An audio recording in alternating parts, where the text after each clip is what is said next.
Hi gang, Stacey Smoker here. So I want to begin at the beginning and tell you a little bit about me, the origin story, if you will. I was born and raised in, I call it middle of nowhere, Pennsylvania. Pretty much absolutely nothing around in any direction for about 2 hours. Closest neighbor was over a mile away. My dad built our house when he was 19, which I still think is one of the cooler builds I've probably ever seen. He made an A-frame, which is, if you don't know what that is, Google it. It's pretty cool. Grew up raised in a pretty strict religion. I grew up raised in the Seventh-day Adventist religion. Picture Laura Ingalls Wilder sort of a vibe. One teacher, 8 grades, all in one room. Because I moved around a lot, I'm a little bit like an army brat, except the religious kind, because we would go from job site to job site, and in between job sites, we'd go back to Pennsylvania. So by the time I was in 8th grade, when my dad broke from the church, and therefore the rest of us followed suit, I went to public school, and I had been in about 14 different schools up until that point. I have a really hard time thinking back to know where I was when. I know that it affected me in 2 very specific ways, many ways I'm sure, but 2 very specific ways. One, I remember realizing very abruptly that shy doesn't work.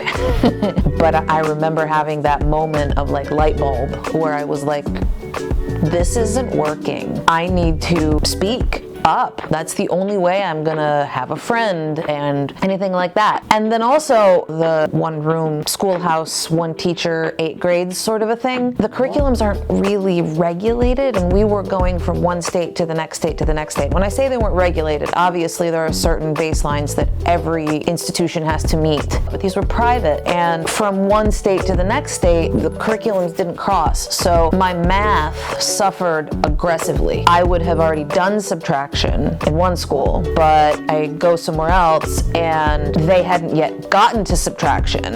And so I kept missing. The whole point of this is like I had holes. I had significant fundamental mathematic holes in my baseline education. And as I continued on through my academic career, that really was a detriment.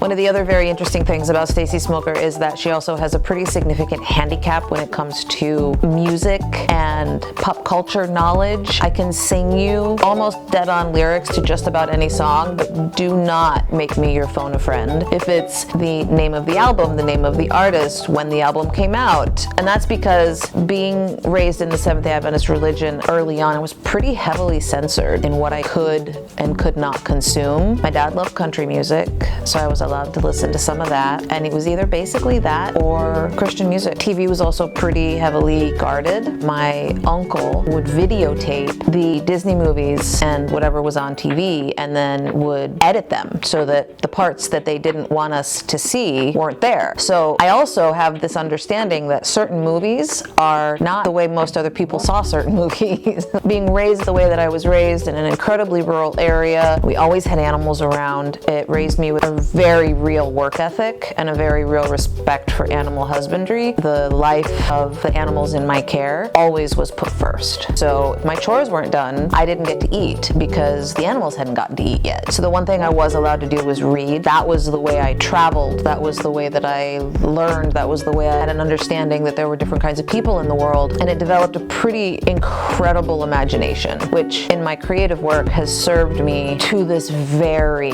second. I always thought I was missing out. I just have to tell you this. It was like, man, you gotta be in the city to like have access to stuff. But now, looking back on all of that, life in the city can be just as small as life in the country. It really just depends on what, in some ways, you make of the situation you're in. And I think that, above all, has become an over theme in my life. Any situation that you're in, you really have a choice. You can make the most of it, or you can sit on the couch and pout because it's not the way it is for everybody else. You know what I mean? And I've always kind of been a make the most of it person. You know, like I wear my my shoes and my pants until they have holes in them because it just works. Like it still works. I'm good.